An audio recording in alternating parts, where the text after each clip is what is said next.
Lots has been spoken about the need to innovate and be adaptive in this very interesting season that we find ourselves in.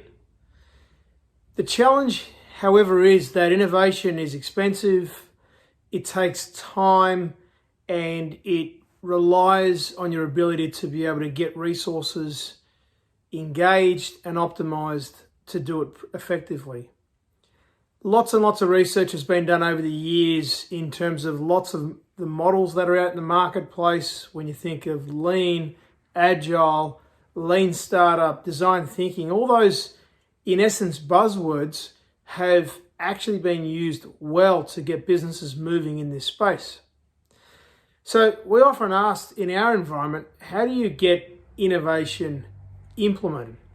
Well, the best place to start here is if you're running an innovation session, and whether you're using something like Doblin's 10 areas of innovation as a starting point, which is a good place to start to pique minds around the opportunities that can happen with innovation and where they may fit, whether it's customer, whether it's in service improvement, etc.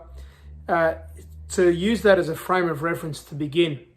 But as you're looking to mobilize your staff in innovation, there's a couple of things that you can do to ensure that you get a return on it and you get a chance to test and taste before you jump full on.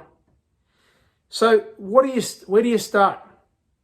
Well, one of the challenges that I put to you is to make sure that they can look at what we'd call a pilot model, a minimum viable product, something like a wireframe, a coat hanger type model, where as much as it can be free, that we try to test the viability of the product, get it in front of a customer as quickly as we can and as cheaply as we can to see whether there's going to be any appetite for it and whether it's actually going to be effective. So that's one way to look at it. One of the tests and measures is, can it be free? Can it be something that we can be trialed at a very short period of time?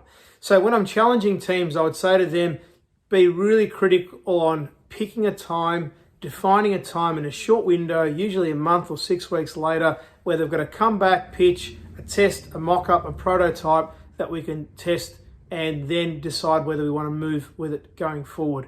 Again, the caveat is where possible, make it to be free as much as possible.